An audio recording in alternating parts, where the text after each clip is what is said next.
மருந்து குழம்பு பற்றி தெரியுமா உங்களுக்கு? அப்படி தெரியாதுன்னா பக்கத்தில் பாட்டி இருந்தால் கேளுங்க.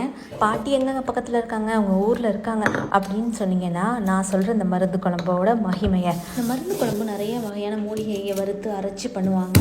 இது வந்து சளி இருமல் பிரச்சனைலாம் அடிக்கடி வரும்ல, அவங்களுக்கு செஞ்சு கொடுக்கலாம். பீரியட்ஸ்லாம் இர்ரெகுலராக வரும்ல, அவங்களுக்கு செஞ்சு கொடுக்கலாம். அதுக்கப்புறம் முக்கியமாக குழந்தை பிறந்து பச்சை உடம்புக்காரவங்க அப்படின்னு சொல்லுவாங்கள்ல, அவங்களுக்கு உடம்பு நல்லா வலுவாகும். அதுக்கப்புறம் தாய்ப்பாலும் நல்லா சுரக்கும். அதுக்காக இது அடிக்கடி செஞ்சு கொடுப்பாங்க அப்போல்லாம்.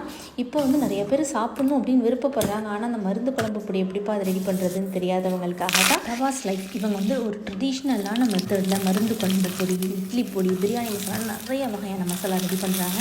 இப்போ இந்த குழம்பு எப்படி பண்ணுறதுன்னு பார்க்கலாமா? ஒரு கடாயில் நல்லெண்ணெய் சேர்த்து கடுகு, உளுத்தம்பருப்பு, வெந்தயம், கருவேப்பிலை சேர்த்து வதக்கிட்டு இது கூட பூண்டும் வெங்காயமும் சேர்த்து நல்லா பொன்னிறமாக வதங்கின பிறகு இது கூட கத்திரிக்காய் சேர்த்துருக்கேன். நீங்கள் எந்த காய் வேணாலும் சேர்த்துக்கலாம். கத்திரிக்காய் நல்லா வதங்கின பிறகு இது கூட இந்த தவாஸ் லைஃபோட மருந்து குழம்பு பொடியை போட்டுட்டு தேவையான தண்ணி, உப்பு சேர்த்து மூடி வச்சு ஒரு 10 நிமிஷம் லோ ஃப்ளேம்லேயே கொதிக்க விடுங்க. அவ்வளோதான், மருந்து குழம்பு ரெடி. சுட சுட இட்லி, தோசை, சோறு எது கூட வேணாலும் வச்சு சாப்பிடலாம். அந்த மருந்து குழம்பு பொடியில் வந்து நிறைய வகையான மூலிகை கலந்துருக்கிறதுனால வீடே அந்த வாசனை தூக்குச்சு.